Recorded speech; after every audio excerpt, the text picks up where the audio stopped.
মতো জানা আবশ্যক। সুবহানাল্লাহ বলেন।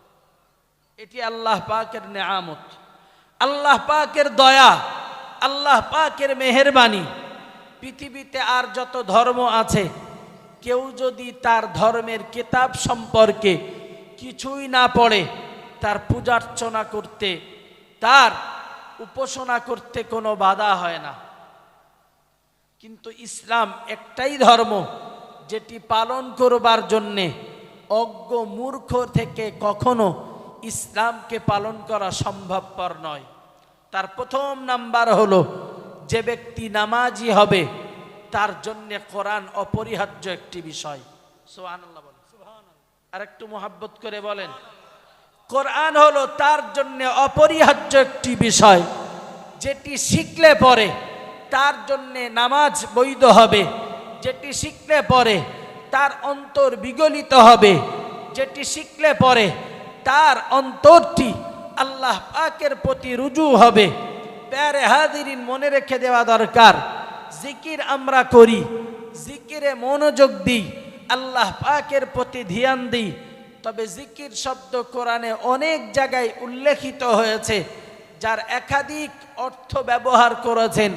জিকির শব্দটির অর্থ করেছেন কোরআন। সুবহানাল্লাহ বলেন।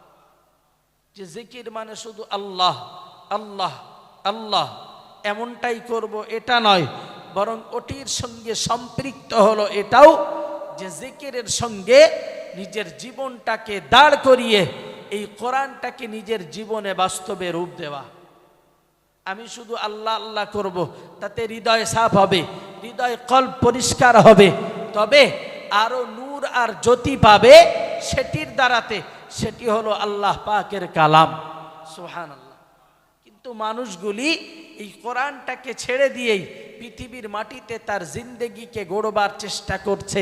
মনে রাখতে হবে, যারা এই ধরনের টেন্ডেন্সি নিয়ে পৃথিবীতে বেঁচে আছে, তাদেরকে একাগ্রতার সঙ্গে মনে রাখা দরকার, কোরআন কারুর ব্যক্তিগত সম্পত্তি নয়। আর কেউ যদি মনে করে যে এই কোরআনকে পড়ব না, তাতে কোরআনের কোনো ক্ষতি হবে না, আল্লাহ পাকের নাউযুবিল্লাহ কোনো ক্ষতি হওয়া তো দূরের কথা, মালিকের কিছু এসে যায় না। আল্লাহ পাকের নবী মুহাম্মদুর রাসূলুল্লাহ সাল্লাল্লাহু আলাইহি ওয়াসাল্লাম যে কোরআনকে আল্লাহ পাক নবীর উপরে দিয়েছেন, কষ্ট সাধ্যের জন্য নয়, নবীর উপরে দিয়েছেন নবীকে কষ্ট দেওয়ার জন্য নয়, নবীর উপরে দিয়েছেন নবী যেমন তিনি সেটা উম্মাতের কাছে পৌঁছে দেবেন এবং গোটা জাতিকে ওটার দ্বারাতে তাদের অন্তরাত্মাগুলিকে পরিশুদ্ধ করানো হবে বা করতে পারবে। ওটির জন্য এই মাদ্রাসাগুলি প্রতিষ্ঠা করা। আপনি মাদ্রাসাকে মূল্যায়ন করবেন, অর্থ দেবেন, মাদ্রাসাকে মূল্যায়ন করবেন, সহযোগিতা করবেন, কিন্তু এটা মনে রাখুন, কোরআন পড়া থেকে আপনি বঞ্চিত হচ্ছেন, এটির খেসারাত কিন্তু কেউ আপনাকে দিবে না, কেউ দিবে না আপনাকে। গোটা পৃথিবীর মাটিতে কোরআনের প্রতি যদি কেউ উদ্বুদ্ধ করে, ইসলামের প্রতি যদি কেউ উদ্বুদ্ধ করে, এই উম্মাতের জন্য যদি কান্নাকাটি করে, উম্মাতের জন্য যদি তাদের জবান দিয়ে রক্তক্ষরণ হয়, এ উম্মাতের জন্য যদি তাদের অন্তরে ব্যথা তৈরি হয়, পৃথিবীর আর কারোর কেউ করে না, ডাক্তার করে না, মাস্টার করে না, উকিল ব্যারিস্টার করে না, করতে যদি হয় তাহলে সেই ভিক্ষা করা ব্যক্তিগুলোই করতে যদি হয়, এই ছেঁড়া জামা গায়ে দেওয়া ব্যক্তিগুলোই করতে যদি হয়, মলিন চেহারা নিয়ে রমাদানে ডোর টু ডোর ঘুরে মানুষের কাছ থেকে কিছু অর্থ ড্র করে এই প্রতিষ্ঠানগুলিকে দাঁড় করাতে, মনে রাখুন এই মাদ্রাসা শিক্ষা বাঁচাতে তাদের এই প্রচেষ্টার কারণ হলো এটাই, আগামী ভবিষ্যৎ প্রজন্ম যেন পৃথিবী থেকে কোরআন হতে বিচ্ছিন্ন না হয়ে যায়, ভবিষ্যৎ প্রজন্ম যেন অন্ধকারের প্রতি ডুবে না যায়। তাই এই উম্মাতের উলামায়ে কেরাম গোটা পৃথিবীর কেউ প্রচেষ্টা না করলেও নবীর পক্ষে যারা দাঁড়ায়, নবীর আদর্শের অনুসারী যারা হয়, তারা পৃথিবীর মানুষ যাদেরকে মূল্যায়ন করে না, তারাই এদের জন্য সবচেয়ে বেশি কান্নাকাটি করে। তারা হলো নবীর ওয়ারিস, তারা হলো টুপি মাথায় দেওয়া ব্যক্তি, তারাই হলো মুখে দাড়িওয়ালা ব্যক্তি, তারাই হলো জুব্বা পরা ব্যক্তি। সমাজের মাটিতে মানুষগুলো এদেরকে সবচেয়ে বেশি মূল্যহীন ভাবে, যারা তাদের কবরের চিন্তা করে, যারা তাদের জাহান্নাম থেকে মুক্তির চিন্তা করে, যারা তাদের জন্য জান্নাতের কামনা করে, যারা তাদেরকে পাপ থেকে বাঁচাতে চায়, পৃথিবীর এই অপান্তেও নির্বোধ বোকা মানুষগুলো এই ব্যক্তিদেরকে মূল্যহীন ভাবে। এর চাইতে চরম ব্যর্থতা জাতির জন্য আর কিছুই হতে পারে না। মানুষের বোঝানো যায় না, যত বোঝাতে যায় তত ভাবে এরা এত চিৎকার করে কেন বলতে যায়। আরে মনে রাখতে হবে, এমন কিছু কথা রয়েছে যেগুলো অন্তর থেকে বার হয়, চিৎকার আওয়াজের সঙ্গে যে মনের কষ্টগুলো উজাড় হয়, যে তোমরা একটু ফিরে আসো। যে নবী তাম জীবন ধরে প্রচেষ্টা করেছেন, আল্লাহ কোরআনে জানিয়েছেন, আমি এই কোরআনকে দিয়েছি মানুষগুলির অন্তরাত্মাকে পরিশুদ্ধ করতে। সুবহানাল্লাহ বলেন, আর একটু মুহাব্বত করে বলেন।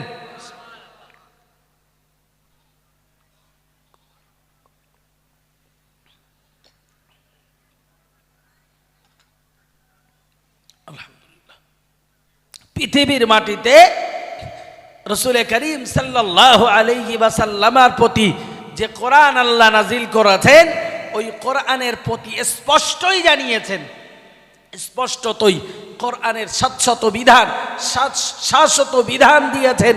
সে বিধানগুলি পৃথিবীর মানুষ আজকে অপান্তেয়ভাবে ছেড়ে দেওয়ার কারণেই তাদের ভক্তি ভালোবাসা সব দূরীভূত হয়েছে। প্রিয় শ্রোতা মণ্ডলী, মনে রাখুন, আল্লাহ পাক রব্বুল আলামিনের কোরআন জানিয়েছে, বিসমিল্লাহির রহমানির রহিম, আলিফ লাম রা, কিতাবুন আনজালনাহু ইলাইকা লিতুখরিজান নাসা মিনাজ যুলুমাতি ইলান নূর। আল্লাহ পাক রব্বুল আলামিনের কোরআন জানিয়েছে, ও দুনিয়ার মানুষ তোমরা মনে রাখো, আমি আল্লাহ পাক রব্বুল আলামিন জানিয়ে দিলাম, এই কোরআনকে আমি আল্লাহ নাজিল করেছি, এই কোরআন মানুষের মাঝে আমি আল্লাহ দিয়েছি, লিতুখরিজান নাসা, মানুষ দিগকে বার করতে, মানুষ দিগকে বার করে নিয়ে যেতে। পরে কোরআন আবার জানিয়েছে, মিনাজ যুলুমাতি ইলান নূর, মানুষের ভিতরে যে অন্ধকার ছড়িয়ে আছে, মানুষের ভিতরে যে অন্ধকার বিরাজমান, মানুষের ভিতরে শিরক কুফর আর তাগুত শক্তি যা কিছু বিরাজমান, আমি মানুষের ভিতর থেকে ওই কোরআন দ্বারাতে কুফরির এই বিষয়টাকে, তাগুত শক্তির এই বিষয়টাকে, শয়তানের প্ররোচনামূলক বিষয়টাকে মানুষের অন্তর থেকে মুক্ত করতে এ কোরআন আমি আল্লাহ নাজিল করেছি। মিনাজ যুলুমাতি ইলান নূর, এই কোরআনের সংস্পর্শে যারা আসে, এই কোরআনের মুআব্বতকারী যারা হয়, কোরআনের পাঠক যারা হয়, কোরআনকে যারা নিজের জীবনের সঙ্গে আঁকড়ে ধরে, আমি আল্লাহ পাক রব্বুল আলামিন জানিয়ে দিলাম, তাদের ভিতরের অন্ধকারকে দূরীভূত করে আমি আল্লাহ পাক ওদের ভিতরে আলোকে, নূরকে প্রজ্বলিত করি। আর একটু খুশি হয়ে বলেন, বললেন কোরআন দিয়েছি কোনো মানুষকে পথভ্রষ্ট করতে, এটা নয়, বরং এই কোরআনকে দিয়েছি ওই মানুষের ভিতরের অন্ধকারগুলিকে দূরীভূত করে, তাগুতি শক্তিকে দূরীভূত করে, ইবলিসি প্ররোচনাকে দূরীভূত করে, যেটি তাকে পাপের দিকে নিয়ে যায়। যে কোরআনের সঙ্গে সম্পৃক্ত না হয়, ওই ব্যক্তি তত পাপের দিকে মায়েল হয়। আজকের সমাজের মাটিতে কোরআনকে শুধু গ্রহণ করা হয়েছে বসরুমি হিসাবে। কি হিসাবে? বসরুমি, হয় রমজানে নাই শবে বারাতে। এটাই তো কোরআনকে গ্রহণ করবার চিত্র। প্রিয় শ্রোতা মণ্ডলী, মনে রেখে দেওয়া দরকার, ওরই একটি পরিপ্রেক্ষিতে আল্লাহ পাক নবী মুহাম্মদুর রাসূলুল্লাহ সাল্লাল্লাহু আলাইহি ওয়াসাল্লাম হাদিস শরীফের ভিতরে জানিয়েছেন, ও দুনিয়ার মানুষ তোমরা মনে রাখো, আমি মুহাম্মাদুর রাসূলুল্লাহ সাল্লাল্লাহু আলাইহি ওয়াসাল্লাম জানিয়ে দিলাম, ইন্নাল্লাযী লাইসা ফী জাওফিহি শাইউম মিনাল কুরআন কাল বাইতিল খরিব আও কামা ক্বালা আলাইহিস সালাম। আল্লাহ পাকের নবী মুহাম্মাদুর রাসূলুল্লাহ সাল্লাল্লাহু আলাইহি ওয়াসাল্লাম জানিয়েছেন, ও দুনিয়ার মানুষ তোমরা মনে রাখো, একদিকে আল্লাহ পাকের কোরআন জানিয়েছে যে মানুষগুলির ভিতরে অন্ধকার ছেয়ে গেছে, শিরক কুফরি বিদআতি আর আরামিতে অন্তরটা কালিমা যুক্ত হয়েছে, তার অন্তরটা কালিমা লেপন হয়েছে, অন্যের প্রতি কুদৃষ্টি দিয়ে হারাম জিনিসের প্রতি আকৃষ্ট হয়ে হারাম জিনিসের প্রতি নিজের যে হারাম জিনিসের দিকে নিজের জীবনটাকে আকৃষ্ট করে ওর ভিতরের অন্তরটা কালিমা যুক্ত হয়েছে।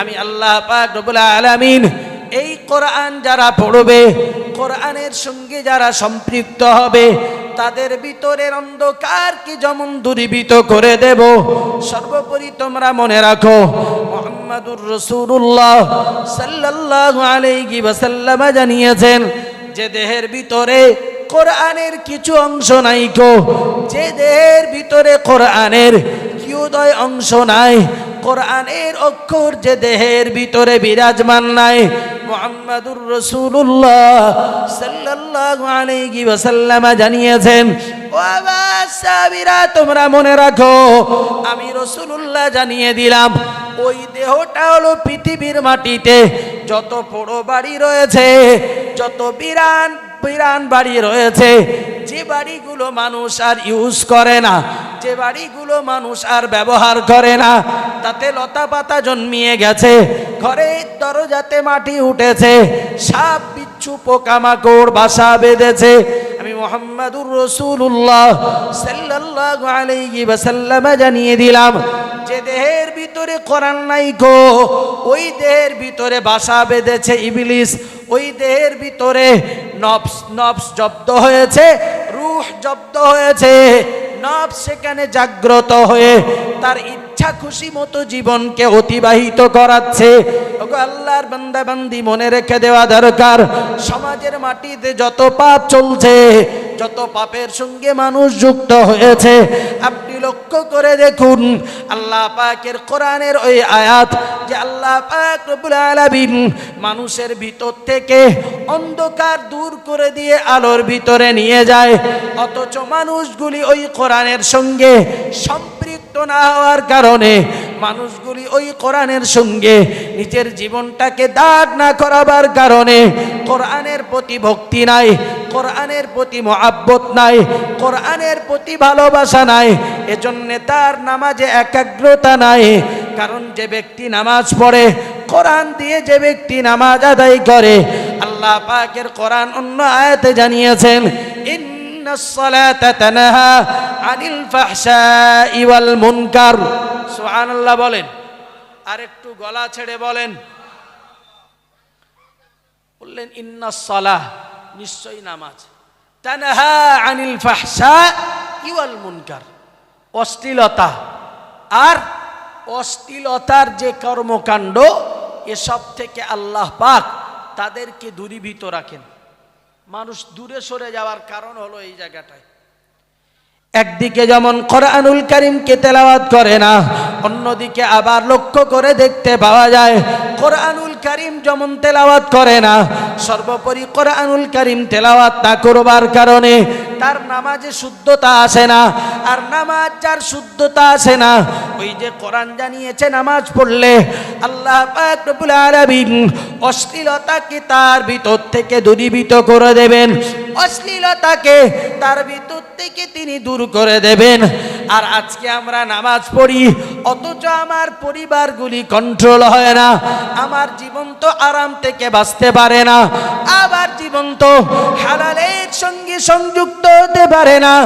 আল্লাহর বান্দা বান্দি মনে রাখা দরকার হলো এটাই, যদি কোরআনের বক্তব্য এটাই হয়, সরকারে দো আলম সাল্লাল্লাহু আলাইহি ওয়াসাল্লাম যেদিন তিনি কোরআনকে প্রচার করেছিলেন, মানুষের মাঝে কোরআনের বাণীকে পৌঁছে দিয়েছেন, হেদায়েতের আলোক পত্রিকাকে দয়াল নবী মুহাম্মদুর রাসূলুল্লাহ সাল্লাল্লাহু আলাইহি ওয়াসাল্লাম মানুষের মাঝে যেদিন পৌঁছে দিয়েছিলেন, রাসূলের সেই হেরা গুহার সাধনা আল্লাহ পাকের নবী ধ্যানমগ্ন থাকতেন। ওগো রব্বুল আলামিন আল্লাহ, এই গোটা মক্কার জাতি যাদের ভিতরে পাপ পঙ্কিলতাই ভরে গেছে, যাদের ভিতরে অশ্লীলতা ভরে গেছে, যাদের ভিতরে নগ্নতা ভরে গেছে, তাদের ভিতরে অমানবিকতা ভরে গেছে, তাদের ভিতরে হিংসা অত্যাচার জানি সব ভরে গেছে, আল্লাহ পাকের নবী মুহাম্মদুর রাসূলুল্লাহ সাল্লাল্লাহু আলাইহি ওয়াসাল্লাম হেরা গুহার উপরে বসে বসে ভাবতেন, ওগো আল্লাহ আমি কি পারবো এই জাতিটাকে তৈরি করতে? আল্লাহ আমি কি পারবো এই জাতিকে দূরীভূত করতে? আল্লাহ আমি এই জাতির ভিতর থেকে হিংসাকে কি দূরীভূত করতে পারবো? আল্লাহ আমি এই জাতির ভিতর থেকে কি অন্ধবিশ্বাসকে দূরীভূত করতে পারবো? আল্লাহ এই জাতির ভিতর থেকে মুহাম্মদুর রাসূলুল্লাহ সাল্লাল্লাহু আলাইহি ওয়াসাল্লাম কুসংস্কারকে কি দূরীভূত করতে পারবো? আল্লাহ এই জাতির ভিতর থেকে এই নারীশীলতাহানিকে কি আমি দূরীভূত করতে পারবো? আল্লাহ পাকের নবীর সেই ভাবনা আল্লাহ কোরআন নাযিল করেছেন, আর সাহাবায়ে কেরাম রিদওয়ানুল্লাহি তাআলা আলাইহিম আজমাইন ইসলাম কবুল করবার পরে যত কোরআনটাকে গ্রহণ করেছেন, আল্লাহ পাক রব্বুল আলামিন তাদের সেই অন্ধকার জীবনটাকে পরিবর্তন করে এমন আলোর দিশা দেখিয়েছেন, গোটা পৃথিবীর যত আম্বিয়া আলাইহিমুস সালাতু ওয়াস সালাম তাদের পরে আল্লাহ পাক সাহাবায়ে কেরামদের মর্যাদাকে প্রদান করেছেন। সুবহানাল্লাহ, আর একটু মহব্বত করে সুবহানাল্লাহ। আমার কথা কি বুঝতেছেন? অসুবিধা হচ্ছে না তো? ভালো করে বুঝুন বিষয়গুলি। বলি সেটা আইয়ামে জাহিলিয়াত, তো সেদিন জাহিলিয়াতের কারণ ছিল এটাই, তাদের ভিতরে অত্যাচার, তাদের ভিতরে পর্দাহীনতা, তাদের ভিতরে নগ্নতা, তাদের ভিতরে অশ্লীলতা, তাদের ভিতরে অন্ধত্ব, সব কিছু ছিল, তাই তারা জাহিলিয়াতের ভিতরে ডুবে। তো আজকের যুগটাকে লক্ষ্য করলে মনে হয় যেটা আইয়ামে শিক্ষিত, কি এটা মনে হয়? কি করে মনে হবে গো? আজকেও যদি লক্ষ্য করি তাহলে এটা তো মনে হওয়া সম্ভবপর নয়। প্রিয় শ্রোতা মণ্ডলী, মনে রেখে দেওয়া দরকার, আমি আপনাকে বোঝাচ্ছিলাম একটি প্রতিষ্ঠানকে দাঁড় করাতে যে কতগুলি কষ্ট, কত পরিশ্রম, কত ঘাম মানুষের ঝরে, নিশ্চিত এটা সবাই বুঝতে পারে না। তাদের জন্য, এই জাতির জন্যে, যারা জাতি এর থেকে দূরীভূত না হয়ে যায়, জাতি যাতে এর থেকে দূরে সরে না যায়, এই ভবিষ্যৎ প্রজন্ম যেন এই কোরআন থেকে দূরীভূত না সরে যায়। কোরআন কোনোদিন তো পৃথিবী থেকে মুছবে না, কারণ আল্লাহ পাক রব্বুল আলামিন এই কোরআনের সংরক্ষণ করবার দায়িত্ব নিজে কুদরতি কবজায় উঠিয়ে নিয়েছেন। সুবহানাল্লাহ বলেন, আর একটু মহব্বত করে। আমি যদি না মানি, আমার মাদ্রাসার বাচ্চা যদি না পড়ে, কি শিক্ষক হুজুররাও যদি না পড়েন, কোরআনের কোনো সমস্যা কিছুই হবে না, কিচ্ছু হবে না। আজকের যুগে যারা কোরআনটাকে মানে না, কোরআনটাকে নিজের জীবনে বাস্তবে রূপ দেয় না, তাদের ভাবনা বোধহয় এটাই হয়েছে, কোরআন আমরা না পড়লে কে পড়বে? কোরআন যদি আমরা না পড়ি, কে এই কোরআনকে সংরক্ষণ করবে? তাদেরকে মনে রেখে দেওয়া দরকার। আল্লাহর বান্দা বান্দি ভাবতে হবে এটাই, মহান স্রষ্টা রব্বুল আলামিন আল্লাহ নিজে পাক জবানিতে জানিয়েছেন, ওগো আমার বান্দা বান্দি তোমরা মনে রাখো, আমি আল্লাহ পাক রব্বুল আলামিন তোমাদের জন্য জানিয়ে দিলাম, ইল্লা নাহনু নাযালনা যিকরা ওয়া ইন্না লাহু লাহাফিজুন। ও আমার বান্দা বান্দি তোমরা মনে রাখো, আমি আল্লাহ পাক রব্বুল আলামিন এই কোরআন নাজিল করেছি, এই কোরআন আমি আল্লাহ নাজিল করেছি, এই কোরআন আমার পক্ষ থেকে অবতারিত।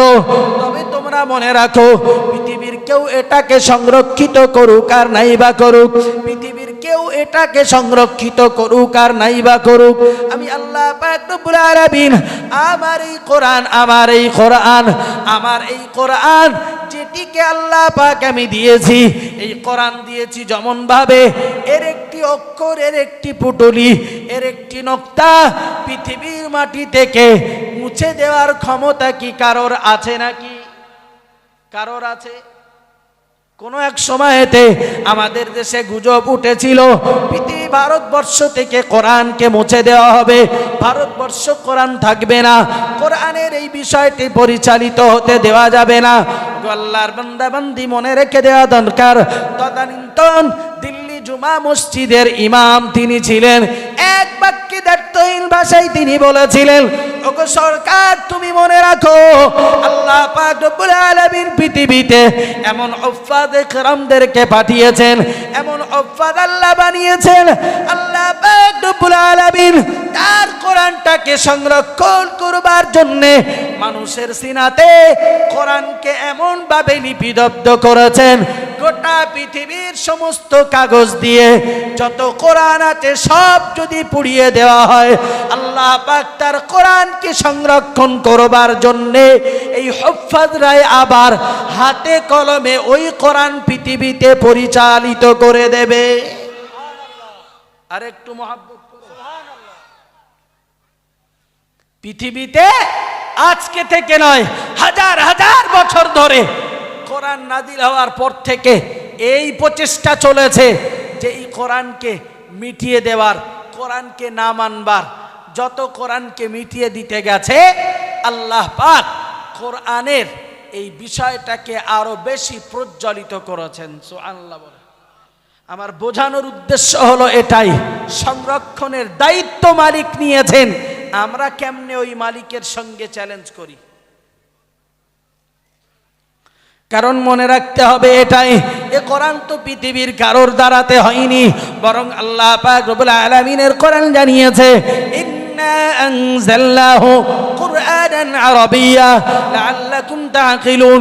ও দুনিয়ার মানুষ তোমরা মনে রাখো, আমি আল্লাহ পাক রব্বুল আলামিন এই কোরআনকে নাজিল করেছি আরবি ভাষাতে, লাআল্লাকুম তাআকিলুন, যাতে করে তোমরা সেটাকে বুঝতে পারো, যাতে করে তোমরা সেটাকে বোধগম্য হও।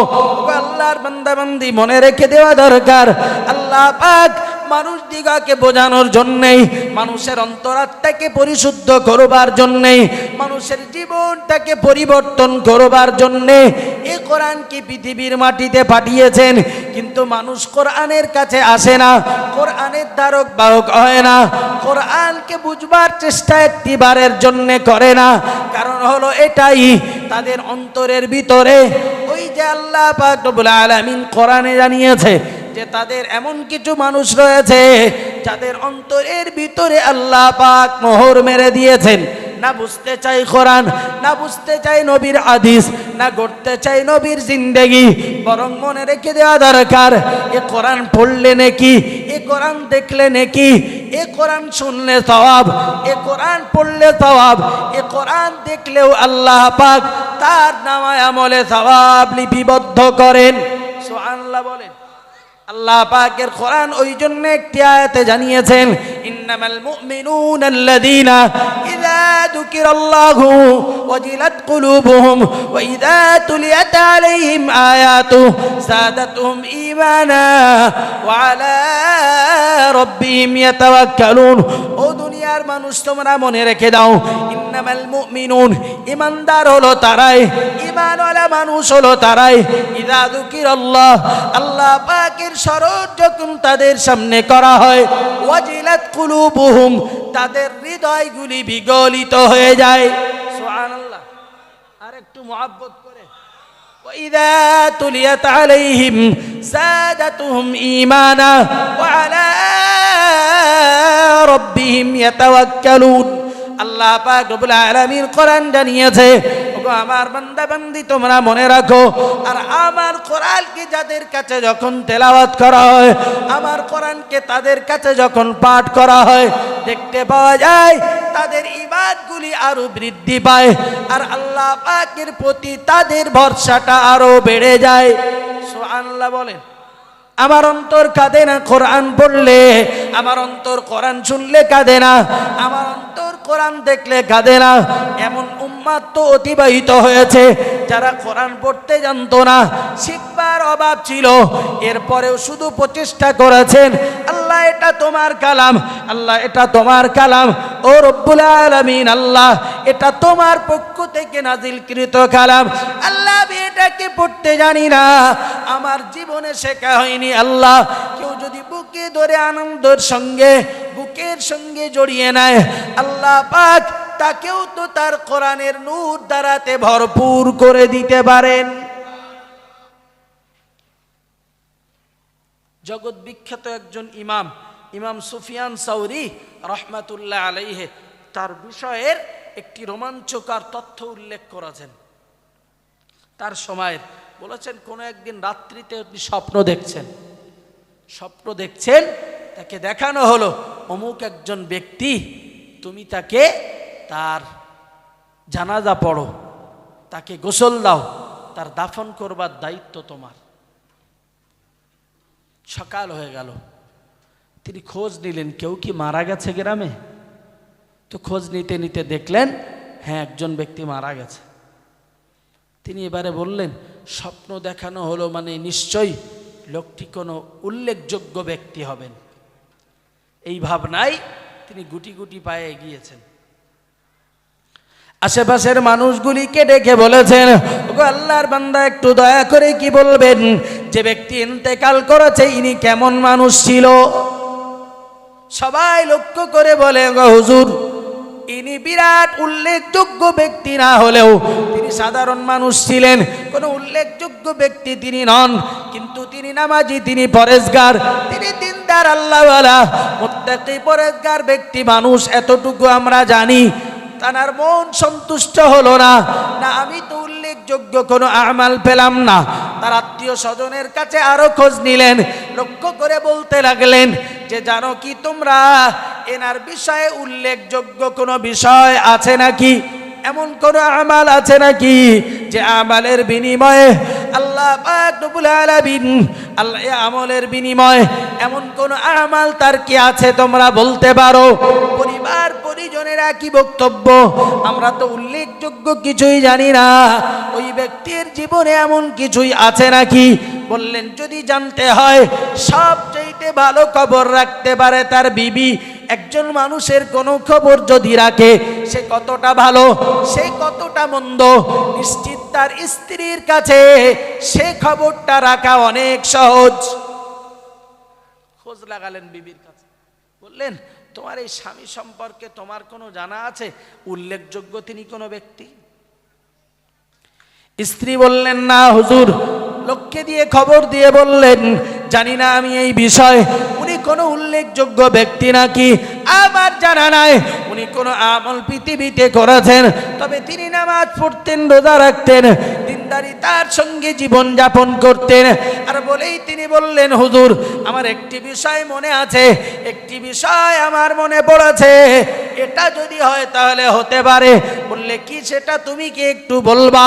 বললেন হুজুর আমার স্বামী কোরআন পড়তে জানতো না, কোরআন তিনি পড়তে পারতেন না, কোরআন শিখবার মতো পরিস্থিতি তার ছিল না, তবে তিনি আল্লাহর কালামকে যখন খুলতেন আর চোখ দুটোকে বুলিয়ে যেতেন আর চোখ যত বোলাতেন আমার স্বামীর চোখ দিয়ে অঝর নয়নে পানি গড়িয়ে যেত।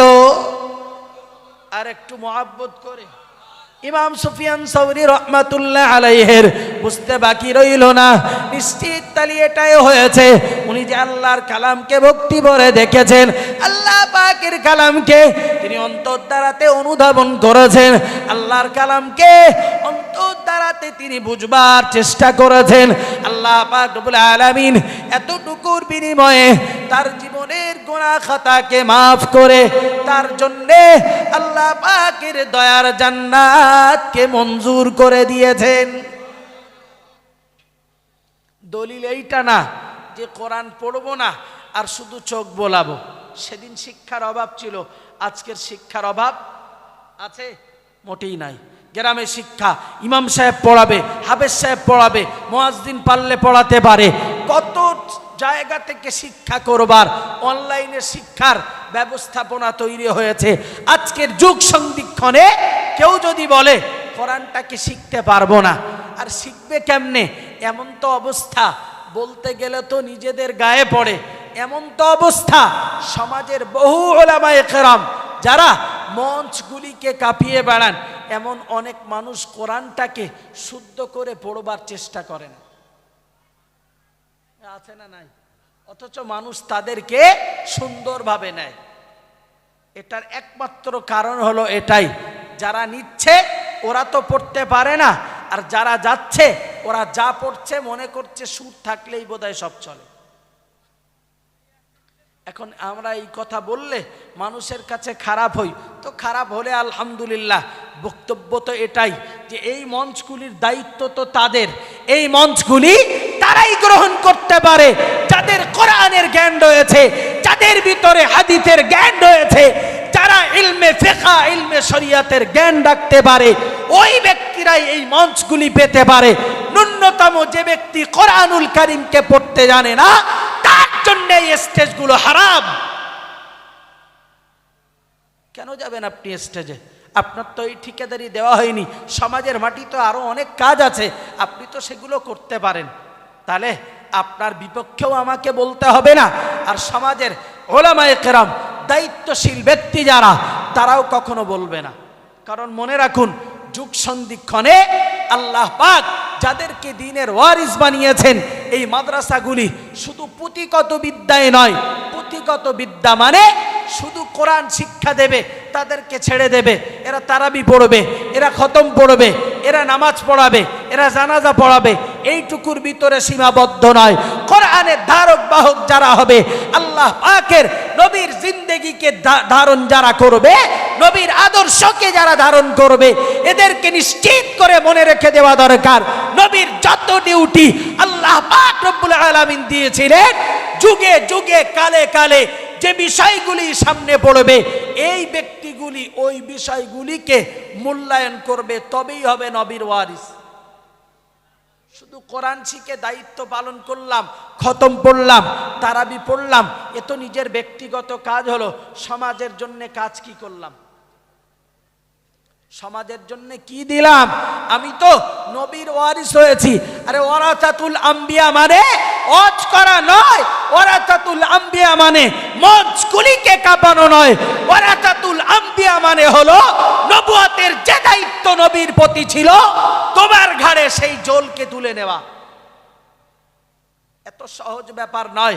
অন্তত পক্ষে নিজেরা একটু প্রচেষ্টা করি, নিজেরা একটু প্রচেষ্টা করি যে অন্তত সমাজ যাতে বিভ্রান্তিতে না যায়, সমাজ যাতে পাপের রাস্তাতে না যায়। দায়িত্বহীন ভাষায় ক্ষমার হাত জোড় করে বলি, অন্তত জাতিকে বিভ্রান্তি থেকে বাঁচাতে আমরা যারা এই মঞ্চগুলিতে উঠি, নিজেদের জবানগুলিকে শুদ্ধ করি এবং কোরআনুল কারীমগুলি একটু কোরআনুল কারীম শুদ্ধভাবে তেলাওয়াত করবার চেষ্টা করি। না হলে অন্য জাতির কাছে আমরা পথভ্রষ্টতার জায়গা দাঁড়ায়, অন্য জাতির কাছে খেলতামাশার জায়গা দাঁড়ায়। আগের যুগে উলামায়ে কেরাম কারোর সামনে গেলে সম্মানের পাত্র হতো, এ হতো না? হতো না? কথা বলেন। আর এখন আলেমগেরি, ও দাঁড়িয়ে চা খায়, বাহাত দিয়ে খায়, টিভিও দেখে, কোনো সম্মানের বালায় নাই। তার কারণ হলো এটাই, ওই আলেমের ভিতরে খোদাভীতি নাই, ওই আলেমের ভিতরে দ্বীনের প্রতি মুহাব্বত নাই, ওই আলেমের ভিতরে কোরআনের প্রতি ভালোবাসা নাই, ওই হাফেজের ভিতরে আল্লাহ পাকের কোরআনের প্রতি যে ভক্তি হওয়া দরকার সেই ভক্তি নয়। নামকে অস্তে হাফেজ হয়েছে, নামকে অস্তে আলেম হয়েছে, নামকে অস্তে শুধু টুপি আর দাড়ি আর জুব্বা পরেছে। আমিও যদি আসামি হই, আল্লাহ আমাকেও ইবাদত করেন, বলুন আল্লাহুম্মা আমিন। জাতির জন্য বক্তব্য হলো এটাই, দায়ভার এই জাতির উন্নতি অবনতি অবক্ষয়ের দায়ভার পৃথিবীর কোনো ডাক্তারের উপরে নয়, মাস্টারের উপরে নয়, উকিলের উপরে নয়, ব্যারিস্টারের উপরে নয়। জাতি অবক্ষয়ের পাতে গেলে নবীর পরে উলামায়ে কেরামকে আল্লাহর দরবারে জবাবদিহি করতে হবে, আল্লাহর দরবারে জবাবদিহি করতে হবে, আসামির কাঠগড়ায় দাঁড়াতে হবে। তুমি কোরআনের ধারক বাহক সেরেছিলে, তুমি নবীর হাদিসকে ধরে ধারণ করেছিলে, অথচ তোমার জাতি বিভ্রান্তিতে গেছিল। তোমার চোখ কেন ফোটে নাই? এই চিৎকার করে বললে বহু মানুষের কষ্ট লাগে, ভাবে বোধহয় এটা যে আস্তে একটু বলতে পারে না। এই কথাগুলি অন্তরের কথা, এগুলি জবান থেকে যখন বার হয় একটু জোরে বললে মানুষের অন্তরটাকে আরো বেশি তাসির করে। অন্তত পক্ষে এই কথাগুলি বুঝি। গোটা সমাজের উলামায়ে কেরাম সিলসিলায়ে মুজাদ্দিদে জামানের এই সাজানো বাগানে যারাই কাজ করে, নিশ্চিত তারা যদি সত্যিকারের কোরআনের ধারক বাহক হিসাবে, হাদিসের ধারক বাহক হিসাবে, সত্যিকারের নবীর ওয়ারিস হিসাবে কাজ করবার চিন্তা করে, আমি এটা বলতে পারি তাদের সঙ্গে কোনো মতবিরোধ নাই। কিন্তু অন্যায়ের সঙ্গে কারোর সঙ্গে আপোষের জায়গা আছে কি? কেন আল্লাহর কাছে আমি ধরা পড়তে যাব? দায়িত্বশীল ব্যক্তি কেন এই ধরার জায়গায় তো পড়তে যাবে না, কোনো দিনই তো পড়বে না। তাহলে আল্লাহ পাকের কোরআনের ওই আয়াত তো নাজিল হতো না যে যা আল হক ওয়া যাহাকাল বাতিল ইন্নাল বাতিলা কানা যাহুকা। আল্লাহ পাক রব্বুল আলামিনের কোরআন জানিয়েছে মুহাম্মাদুর রাসূলুল্লাহ সাল্লাল্লাহু আলাইহি ওয়াসাল্লামের প্রতি কোরআন যখন নাযিল হয়েছে, ওই রাসূল করিম সাল্লাল্লাহু আলাইহি ওয়াসাল্লাম মক্কা বিজয়ের দিনেতে যখন কাবা থেকে মূর্তিগুলোকে ফেলছিলেন আর জবান দিয়েতে বার হচ্ছিল যা আল হক ওয়া যাহাকাল বাতিল, যা আল হক ওয়া যাহাকাল বাতিল, যা আল হক ওয়া যাহাকাল বাতিল। হাদিস শরীফ বিবরণ দিয়েছে মুহাম্মাদুর রাসূলুল্লাহ সাল্লাল্লাহু আলাইহি ওয়াসাল্লাম এই কথাগুলি বলছিলেন, ওগো দুনিয়ার মানুষ তোমরা মনে রাখো, সত্য এসেছে মিথ্যা দূরীভূত হয়েছে, সত্য এসেছে মিথ্যা দূরীভূত হয়েছে, সত্য এসেছে মিথ্যা দূরীভূত হয়েছে। আজ থেকে মিথ্যার নাম গন্ধকে মুহাম্মাদুর রাসূলুল্লাহ সাল্লাল্লাহু আলাইহি ওয়াসাল্লাম পৃথিবী থেকে মিটিয়ে দিলাম। একবার জোরে সোরে বলুন সুবহানাল্লাহ।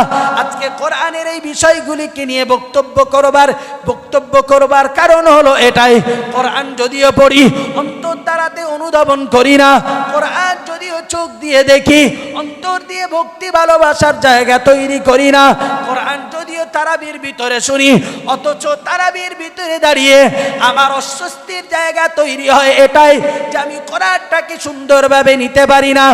আল্লাহর বান্দা বান্দি মনে রেখে দেওয়া দরকার, ওই কোরআন যদি অন্তরের সঙ্গে সুন্দরভাবে নিতে পারি, আমার ভিতরে যত মিথ্যা রয়েছে সবগুলি দূরীভূত হবে, সত্যটা আমার ভিতরে প্রতিষ্ঠিত হবে, সত্যটা আমার ভিতরে জায়গা করে নেবে। বরং আমি আল্লাহ পাক রব্বুল আলামিনের একজন ভালো বান্দা সাজতে পারবো। আল্লাহর বান্দা বান্দি মনে রেখে দেওয়া দরকার।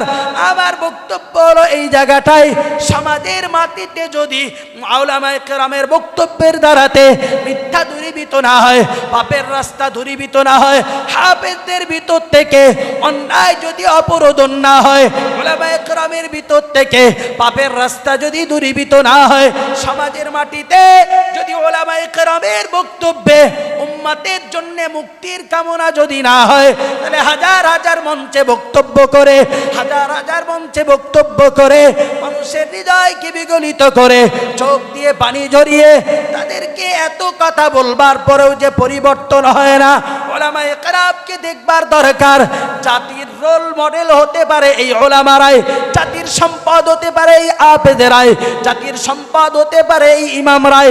কুক্ষিগত দায়িত্বের ভিতরে না থেকে আমার অন্তরটাকে একটু বিস্তার করে যদি বুঝতে পারি, গোটা পৃথিবীর মাটিতে আল্লাহ পাক যে উন্মুক্ত দুনিয়া দিয়েছেন, এই উন্মুক্ত দুনিয়ার ভিতরে আমি কোরআনকে আমার ভিতরে শুধু কুক্ষিগত রাখবো না, বরং যেটাই পারবো সেটাই ইচ্ছা আমি কোরআনের বাণীকে আল্লাহ পাকের রেজামন্দির জন্য পৌঁছে দেব।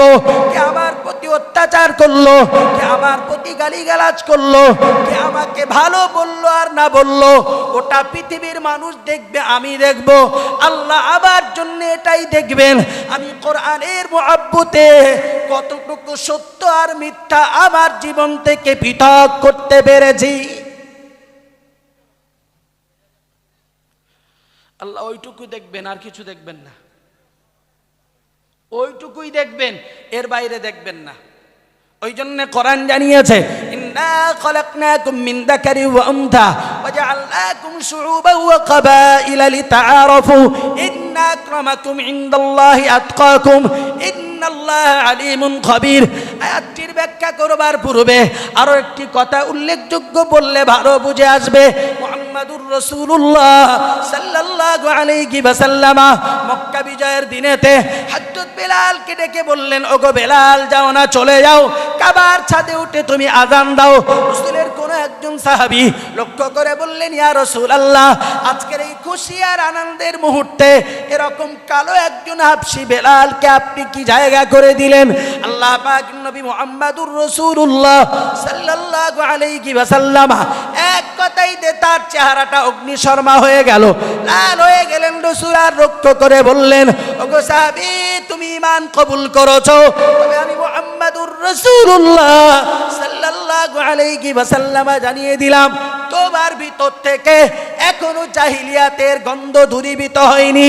তার মানে রাসূল এটাই বুঝিয়েছেন, তুমি যদি কোরআনের ধারক বাহক হও, নবীর হাদিসের জিন্দেগি তুমি যদি করতে চাও, তোমার ভিতরে থাকবে না মানুষের ভিতরে দ্বন্দ্ব, তুমি ফিতনা ফাসাদ বাঁধাতে পারো না, তুমি অন্যায় অত্যাচারের জায়গা তৈরি করতে পারো না, তুমি অযাচিতভাবে মানুষের বিভিন্নভাবে কুৎসা রচনা করতে পারো না। আল্লাহর বান্দা বান্দি মনে রেখে দেওয়া দরকার।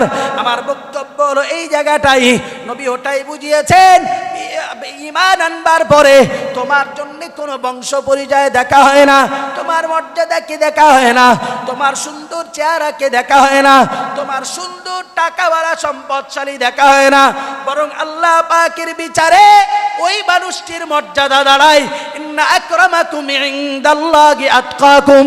যে ব্যক্তি আল্লাহ পাকের কাছে বেশি আল্লাহকে ভয় করতে পেরেছে, আল্লাহর কাছে নিজেকে বেশি সঁপে দিতে পেরেছে, দুনিয়ার সমস্ত জিনিসের তুলনায় আল্লাহ পাকের কাছে নিজেকে বেশি সমর্পিত করেছে, ওই ব্যক্তি আল্লাহ পাকের কাছে তত সম্মান আর মর্যাদার পাত্র হয়েছেন। নারায়ে তাকবীর, নারায়ে তাকবীর।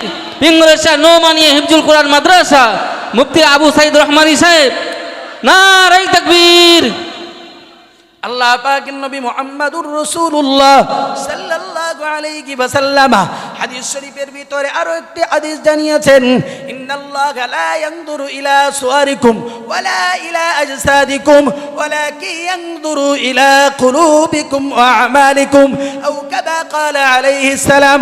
দয়ান নবী মুহাম্মাদুর রাসূলুল্লাহ সাল্লাল্লাহু আলাইহি ওয়াসাল্লাম জানিয়েছেন, ও আমার সাহাবীরা, তোমরা মনে রাখো, নিশ্চয়ই আল্লাহ পাক লক্ষ্য করেন না মানুষের চেহারা দিকে, মানুষের সুরাত আকৃতির দিকে, মানুষের দেহ অবয়বের দিকে লক্ষ্য করেন না, বরং আল্লাহ পাক লক্ষ্য করেন ওয়ালাকিন ইয়ানজুরু ইলা কুলুবিকুম ওয়া আমালিকুম।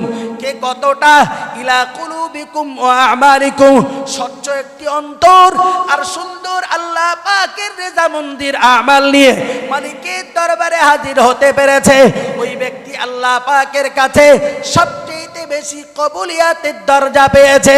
সুবহানাল্লাহ বলেন। কোরবানির সময় গরু কোরবানি করি বললে একটু ভালো বুঝে আসবে, দেখি এটা কত সুন্দর গরু হবে, কতটা গোশ হবে, কত করে কেজি পড়ছে, এটা দেখবার বিষয় নয়, বরং দেখতে হবে এটাই, আপনার যত পয়সা যাক, পছন্দ হলে এক চান্সে কিনে নেব, দিচ্ছি তো মালিকের জন্যে, মালিকের কাছে পৌঁছাই না রক্ত গোশত কিছুই। লা ইয়ানালাল্লাহ লুহুমুহা ওয়ালা দিমাউহা ওয়ালাকিন ইয়ানালুহুত তাকওয়া মিনকুম। ও আমার বান্দা বান্দি মনে রাখো, আল্লাহ পাকের পৌঁছে পৌঁছাই না লুহুমুহা ওয়ালা দিমাউহা, না তার গোশত না তার রক্ত কিছুই পৌঁছায় না, আল্লাহ পাকের কাছে পৌঁছায় তোমরা কে কতটা তাকওয়া, পরেশগারিতা, খোদাভীতি, আল্লাহ পাকের রেজামন্দি অর্জন করতে পেরেছো, ওইটুকুই মালিকের কাছে পৌঁছে যায়। যুগের বাটিতে যারা বক্তব্য করি, যারা মঞ্চে কথা বলি, জবানকে যেমন সংযত করা দরকার, সর্বোপরি আমার ইলমিয়াতের যোগ্যতাও নিজেকে যাচাই করা দরকার, যে আমি কোন কথাটা বললে জাতি বিভ্রান্ত হবে না, কোন কথাটা বললে আমি জাতির কাছে খারাপ হতে যাব না, বরং আল্লাহ আল্লাহ পাক আমার প্রতি সন্তুষ্ট হবেন, আমাকে নিশ্চিত এ ব্যাপারে সতর্কতা অবলম্বন করা দরকার।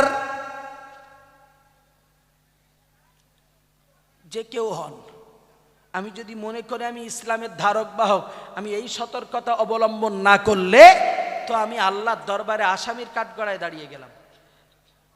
আর কেন দাঁড়াবো? এই জাতির কর্তৃত্ব, এই জাতির উন্নতি অবনতি অবক্ষয় ওয়ারিস হিসাবে তো আমার উপরে, আমি মিন্স যত উলামায়ে কেরাম সবার উপরে, যিনি আলেম হবেন, যিনি আল্লাহ পাকের বান্দা হবেন, আলেম বান্দা তার উপরে ওই দায়িত্ব বর্তে যাবে।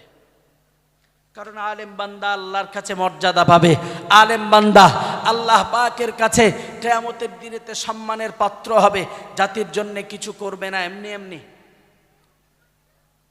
আল্লাহ পাকের নবী মুহাম্মদুর রাসূলুল্লাহ সাল্লাল্লাহু আলাইহি ওয়াসাল্লাম হাদিস শরীফের ভিতরে জানিয়েছেন, মান ক্বারাআল কুরআনা ফাস্তাযহারাহু ফাআহাল্লা হালালাহু ওয়া হারামা হারামা আদখালাহু আল্লাহুল জান্নাহ ইলা আখিরিল হাদিস আও কামা ক্বালা আলাইহিস সালাম।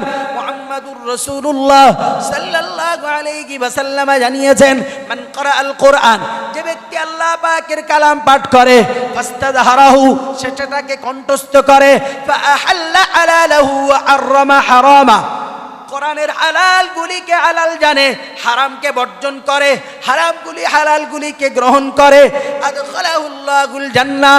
মুহাম্মদুর রাসূলুল্লাহ সাল্লাল্লাহু আলাইহি ওয়াসাল্লাম জানিয়েছেন, ও আমার সাহাবীরা, তোমরা মনে রাখো, কিয়ামতের মহাময়দানে, হাসরের কঠিন দিবসে আল্লাহ পাক তাদের জন্য তার দয়ার জান্নাতকে মঞ্জুর করে দেবেন। আর একটু আওয়াজ দিয়ে বলেন। শুধু তাই নয়, হাদিস শরীফ আরো বিবরণ দিয়েছে, ওগো আমার সাহাবীরা, তোমরা মনে রাখো, আল্লাহ পাক ওই একজন হাফেজকে, যিনি হালালকে হালাল জানবে, হারামকে হারাম জানবে, এই বিষয়টাকে যদি গুরুত্ব দেয়, আর এটি গুরুত্ব দেওয়ার পরে ওকে যেমন জান্নাত দেওয়া হবে, সর্বোপরি আল্লাহ পাক রব্বুল আলামিন 10 জন ব্যক্তিকে ওর সুপারিশের আয়াত্তাধীন করবেন। আর কিয়ামতের ময়দানে, হাসরের কঠিন দিবসে আল্লাহ পাক রব্বুল আলামিন এমন নূরের টুপি তার মাথাতে পরিধান করাবেন। আল্লাহ পাকের নবী মুহাম্মদুর রাসূলুল্লাহ সাল্লাল্লাহু আলাইহি ওয়াসাল্লাম জানিয়েছেন, কিয়ামতের ময়দানে পিতামাতার মাথার উপরে এমন নূরের টুপি পরিধান করাবেন, যে নূরের টুপি পরিধান করলে সূর্যের রশ্মির চাইতে আল্লাহ পাক সেই নূরের জ্যোতিটাকে আরো বৃদ্ধি করে দেবেন। শুধু একজন হাফেজের এতগুলি মর্যাদা, যিনি মর্যাদা পাবেন, এটা যদি হয় মর্যাদা পাওয়ার জায়গা, তাহলে এটাও তো মনে রাখতে হবে, মর্যাদা নিতে গেলে তো মর্যাদার মতো কাজ করতে হবে। করতে হবে না? হবে না? এই জন্যে সমাজের মাটিতে মুআল্লিমিন যারা, আবার হাফেজ যারা হচ্ছে, আলেম যারা হচ্ছে, ভাই আজকে আলেম হাফেজ হবে কি, হওয়ার আগের থেকেই মনে করতেছে আমি বিশাল বড় হুজুর। যে অল্প শেখে সে মনে করে বিরাট শিখেছি, যে আর একটুখান শেখে তখন মনে করে আরো একটু শিখে ফেলেছি, যে আর একটু বেশি শেখে তখন মনে করে জ্ঞান কমে যাচ্ছে। যে বিরাট অগাধ পাণ্ডিত্য অর্জন করে সে তখন জানতে পারে আমি কিছুই অর্জন করতে পারিনি। আমার কথা কি বোঝা গেল? অল্প পানির মাছ মরে বেশি। যার জ্ঞান যত কম সে তত ছটপট করে বেশি। তো আমরা হয়তো তার অন্তর্ভুক্ত, এরপরেও জবানটাকে সংযত রাখি জাতি যাতে বিভ্রান্তি না হয়। ওয়ারাসাতুল আম্বিয়া মানে, আবার বলছি, ওয়ারাসাতুল আম্বিয়া মানে তিনি হাফেজ হতে পারেন, তিনি আলেম হতে পারেন। এই দায়িত্ব ডিউটি যারা পালন করবে, এই ডিউটি দায়িত্বর নাম হালুয়া রুটি, এই ডিউটি দায়িত্বর নাম দেশি মুরগি আর গরুর মাংস নয়। এটির জন্যে ওটি যদি নসিবে জোটায় আল্লাহ জোটাবেন, কিন্তু আবার দায়িত্ব হলো ওয়ারাসাতুল আম্বিয়ার ওই জোলকে আমার কাঁধে তুলে নেওয়া। আবার জোল বলে হয়তো ভুল কাজ করলুম, গরু জোল টানে দেখেছেন? দেখেননি? ও জোল টেনে মাঠেতে বাড়ি আসবে, তারপরে মনিবরে ভালো করে পুষ্কার ঝস্কার করবে, ও দুটো খাতি দেবে, তার আগে দেয়। ও যদি মাঠে ছটপট করে পাচনের বাড়িও যে এরকম দেবে, বরং সারা রাস্তা মারতে মারতে বাড়ি নিয়ে আসবে।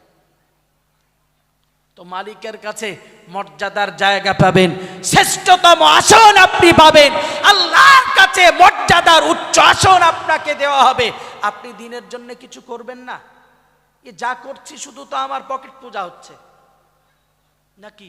অন্তত জাতির জন্য এমন কিছু রেখে যায়, মরে গেলে অন্তত গাল না শুনতে হয় যে এই লোকগুলো পৃথিবীতে বেঁচে ছিল, কিছু না কিছু করেছে।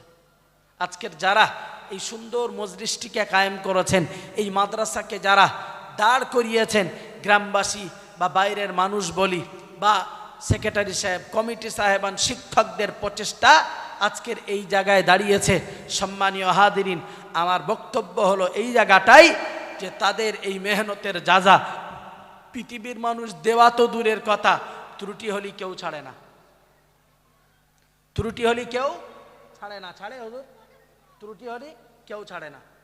আপনি কল্পনা করতে পারবেন না, ত্রুটি হলে কেউ ছাড়ে না, বরং যে যার মতো উস্তাদদের উপরে টর্চিং করে। মনে রাখবেন, যদি ত্রুটি হয় শুধরে দিন, এদেরকে বাজে ব্যবহার করবেন না।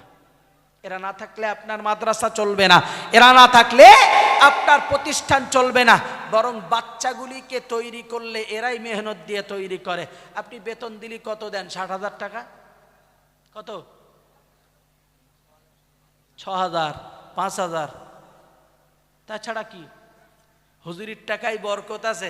যারা বেশি মাইনে পাচ্ছে ওইটা এখন হুজুরির দিয়ে বরকতটা মাসে মাসে লেদাকে কিনতে।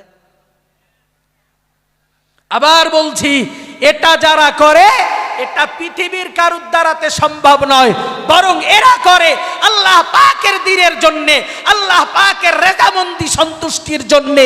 এরা যদি করে জানে এটা আল্লাহ পাকের দ্বীনের কাজ।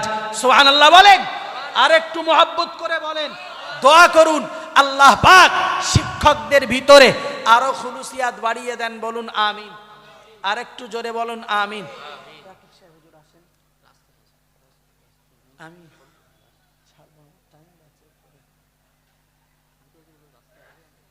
নটায় টাইম তো 9:03 হয়ে গেল, মানে আমার পরের টাইম রয়েছে, তারপরে আমি মালুম চলে যাব। টাইম হওয়ার আগে কিচ্ছু বলিনি, মানে আমার হয়ে গেছে টাইম। সম্মানীয় হাদিরিন, বক্তব্য আমি লম্বা করব না, আমার শুধু বিষয়বস্তু এই জায়গাটায় হয়তো বেয়াদবি ক্ষমা চাইছি, চিৎকার করে হয়তো কথাগুলো বলেছি, ইচ্ছা হয় মাঝে মাঝে বলতে, আবার কখনো দেখি চিৎকার করে বললে সোশ্যাল নেটওয়ার্কের যুগ তো কত রকম বাজে কথা বলে, কত রকম বাজে কথা। ইউটিউবার্স ভাইরা আরও ভালো জানবে, অনেক বাজে বাজে কথা বলে যে আসতে বললি হতো, কি এরাম কর বলে কেন। আমি মনে মনে বলি, ওতে না বলে অন্তত আমার কাছে একবার আয়, আমার কাছে একবার, আমি ছেলে মানুষ হলেও আমার কথাটা একবার শোন। বাজে মন্তব্য করে লাভ তো হবে না, বরং সেটা ক্ষতির রাস্তা তৈরি হবে। যারা যারা এই কথাগুলো বলে ওরা বলো কেউ এখানে বসে 2 মিনিট কথা বলতে পারবে না। একটা ওষুধের দোকানে গেছি, তা একটা ওষুধ দিয়েছে, দাম বলেছে অনেকটা টাকা। আমি বলছি এত টাকা দাম এই ওষুধের? তা আমার বলছে আপনারা দেবেন না তো কেটা দেবে, রাত গেলি তো এক্ষুনি অনেকটা টাকা, এই কারণে তুই চল। চল তুই, আমি 1.5 ঘন্টা বলবো, তুই আমার পরে আর 1.5 ঘন্টা বলবি, আমার যা দেবে আমি তোর ডবল পয়সা দেবো। তা বলতেছে হ্যাঁ যাবানে, চল চল, তুই দোকান বন্ধ করে আমি তোর লে যাবো। বলতে বলতে পারবো না, চল তুই পারলি আমি তোর দেবো, তুই যাচ্ছি না কেন? ভাই এতে ব্রেন ঘামে, মাথা ঘামে, পেটে কষ্ট হয়, বুকে কষ্ট হয়, তারপরে স্লো বলি আর জোরে বলি দেহতে প্রেসার পড়ে। বকা কাজটাও এত সহজ না, এতে রক্তক্ষরণ হয়, দেহ শুকায়, দেহের কষ্ট হয়। যদি বলেন কেন করে, কেন করি, কেন ওই কথাটার জবাব দিতে গেলে অনেকটা, কেন করি এই কথাটার জবাব দিলে অনেকটা। তা বললে বলতে হয় বাপ করে, দাদা করে গেছে, চাচা করে, তাই করি নাকি, এই জন্যই করতেছি। এখন এইটাই এখন আপাতত দলিল, পরে যখন কেউ না থাকবে তখন আমার দলিল আমি আমার দেব। আমার বক্তব্য, আপনারা মাদ্রাসাগুলির প্রতি একটু সুনজর সুদৃষ্টি রাখুন। আপনাদের কাছে আমার অনুরোধ, আমার দাবি, সর্বোপরি আপনারা কোরআনের ধারক বাহক হন। শুধু ধারক বাহক নয়, নিজেরা শিখবার চেষ্টা করুন। এতগুলি কথার সার কথা হলো এটাই, কোরআন যদি আমি শিখি, ওরাও পড়লে মজা লাগবে, আমি পড়লে আরো তৃপ্তি পাবো। সুবহানাল্লাহ বলেন। নিজে পড়লে আরো তৃপ্তি পাবো। এই জন্য আমার বক্তব্য, আমি নিজেও একটু শিখবার চেষ্টা করি। এটা আল্লাহ পাকের অশেষ একটি রহমত। শিক্ষক হুজুরদের সঙ্গে যোগাযোগ করতে পারেন, মসজিদের ইমাম সাহেব হুজুরকেও বলতে পারেন, তারা আপনাদের শেখাবার জন্য রেডি আছে। আপনি বলে দেখুন, যদি বলে না ফ্রি শেখাবো না, 50টা টাকা দিয়ে শেখেন, দিনের পথে ওই পয়সাটা খরচ করলেও সেটা আপনার জন্যে রহমত আর নেয়ামতের জায়গা হবে ইনশাআল্লাহ। বরং আল্লাহর কাছে বলতে পারবেন, আল্লাহ এই দিনটি শেখবার জন্যে আমি প্রচেষ্টা করেছিলাম, পয়সাটুকু দিয়েছিলাম, আল্লাহ যেটুকু পেরেছি এইটুকু করেছি, আপনি আমাকে কবুল করুন। আপনি এই কথাটাও বলতে পারবেন। কিন্তু যদি কোনোদিন প্রচেষ্টা না করেন, বছরে একবার, এখনো পর্যন্ত মানুষের এ ভাঙেনি যে শবে বরাত আসলে শুধু কোরআন পড়তে হয় সারা বছর আর পড়া। আল্লাহু আকবার। এই কোরআনের মহাব্বত আর এই ভালোবাসা, এই কোরআন, এই মহাব্বত আর এই ভালোবাসা। আপনি শবে বরাত পার হয়েছে ধরেন গত কি বারে, রবিবার, আজকে হলো বৃহস্পতিবার। আপনি দেখেন গে যান কোরআনের উপরে ধুলো পড়েছে, আপনি গেলে দেখতে পাবেন যারা পড়ে না। এইটা করবেন না। এটা কেন করবেন না? কিয়ামতের দিনেতে যদি আপনার বিপক্ষে কোরআনের একটি কথাও দাঁড়িয়ে যায়, আপনাকে কেউ নাজাতের রাস্তা করে দিতে পারবে না, কেউ পারবে না করে দিতে। যে স্তরে যে অ্যাঙ্গেলে খিদমত করেন, নিজেকে তো কবর জমিনে বাঁচতে হবে না? নিশ্চিত বাঁচতে হবে। এই জন্য এই প্রচেষ্টাটা আপনারা অন্তত একটু রাখুন। মোহতারাম হাদিরিন, আমি বক্তব্য ছাড়বো, পুরো রেডি। আব্দুর রাকিব সাহেব হুজুর তিনি আসছেন। কতদূর পর্যন্ত এসেছেন? কারোর সঙ্গে কথা হয়নি? কোথায় বলবো? তো উনি আসছেন, যার জন্যে আমি বক্তৃতা নতুন করে আর শুরু করতে যাচ্ছি না। তো আমার এই কথাগুলোর সারমর্ম যেগুলোই বলেছি, এগুলিকে একটু মাথায় রাখুন। সর্বোপরি আরেকটি কথা মনে রাখুন, আল্লাহ পাকের নবী মুহাম্মদুর রাসূলুল্লাহ সাল্লাল্লাহু আলাইহি ওয়াসাল্লাম হাদিস শরীফের ভিতরে জানিয়েছেন, ইকরাউল কোরআন, যে ব্যক্তি কোরআন পাঠ করবে, ফাইন্নাহু ইয়াতি ইয়াউমাল কিয়ামাহ শাফিআন লিআসহাবি, ফাইন্নাহু ইয়াতি ইয়াউমাল কিয়ামাহ, কিয়ামতের দিনেতে সে আসবে শাফিআন, শাফাআতকারী হিসাবে। সুবহানাল্লাহ বলেন। কে আসবে শাফাআতকারী হিসাবে?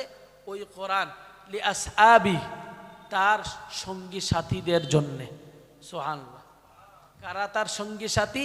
যারা কোরআন পাঠ করে, যারা কোরআন তেলাওয়াত করে, যারা কোরআনের মহাব্বত করে, যারা দ্বীনের ওই কোরআনকে ভালোবাসে, সর্ব অবস্থায় কোরআনটাকে জিন্দা রাখবার চেষ্টা করেছে।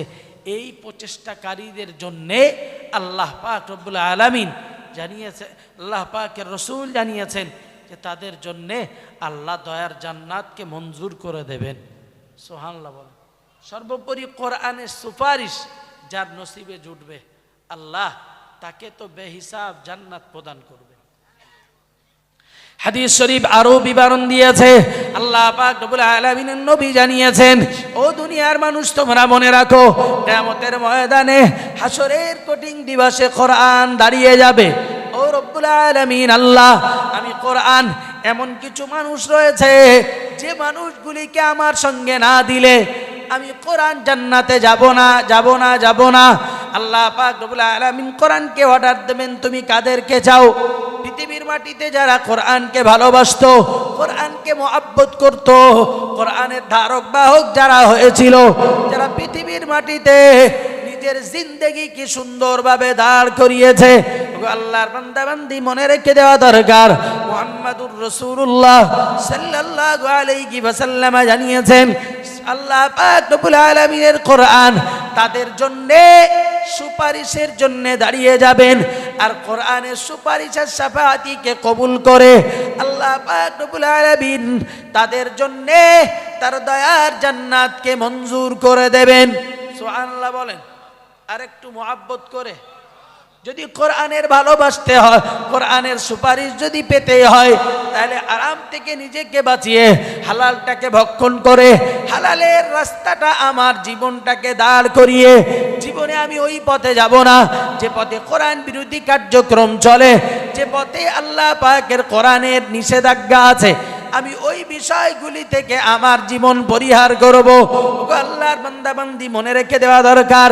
আমার বক্তব্য হলো এই জায়গাটাই, যদি আমার জীবনে ওটাই করতে পারি, হাদিস যে ওটা পড়েছি, ফাআহাল্লা আলালাহু ওয়া আররামা আরামা, যে হালালকে হালাল জানবে, হারামটাকে হারাম জানবে, আল্লাহ পাক রব্বুল আলামিন তার জন্য জান্নাতকে যেমন মঞ্জুর করে দেবেন, তাহলে হালালকে যদি হালাল জানতে হয়, আমি ওইগুলিকে নিজের জীবনে পালন করব। আমি আমার জীবনে হালালের জিনিসগুলো যেমন গ্রহণ করব, হারামের সঙ্গে আমার জীবনটা এক মুহূর্তের জন্য সম্পৃক্ত করব না। যেখানে মিথ্যা পরিহার করার কথা বলা হয়েছে, ওটা আমার জন্য হারাম। যেখানে আমাকে শিরক করতে নিষেধ করা হয়েছে, ওটা আমার জন্য হারাম। যেখানে আমাকে পর্দা লঙ্ঘন করতে নিষেধ করা হয়েছে, ওটা আমার জন্য হারাম। যেখানে আমাকে মেনটেন যেটাকে করতে বলেছেন, ওইগুলিকে মেনটেন করাই আমার জন্য হলো হালাল। কিন্তু বাকিগুলো মেনটেন না করলেই হারামের পর্যায়ে যাবে, হারামের রাস্তাতে ঢুকতে থাকবে। আমার জন্যে উচিত হবে ওই রাস্তাটাকে তৈরি করা, ওই রাস্তাকে। আমি আবার বলছি, যদি নবীর সাহাবাদের জিন্দেগি পরিবর্তন হতে পারে, আজও কোরআন আছে। কোনো একজন মানুষ খারাপ হতে পারে, কোনো একজন ব্যক্তি খারাপ হতে পারে, কোনো একজন ব্যক্তি খারাপ হতে পারে, তাই বলে তো কোরআন কারুর কাছে খারাপ হওয়ার নয়। খারাপ হওয়ার, জীবনে নামাজ পড়ি, অনেক নামাজ পড়ি, হারাম কাজ থেকে বাঁচি না। এই জিনিস কবে পরিবর্তন হবে? কবে এই জিনিস পরিবর্তন হবে? এ তো আমার বুঝে আসে না। প্রায় দেখি মানুষগুলিকে নামাজ পড়ে পাপের সঙ্গে সংযুক্ত হতে প্রায় দেখি। আহারে, এরা যদি একবার বুঝতো নবীর সেই কষ্টের কথা, নবীর মেহনতের কথা, একটিবার যদি ওরা বুঝতো, তাহলে কোনো দিনের তরেও ওরা এই পাপের রাস্তায় সংযুক্ত হতো না। মুহতারাম হাজিরিন, আমার বক্তব্য, নিজেদেরকে সংযত করি।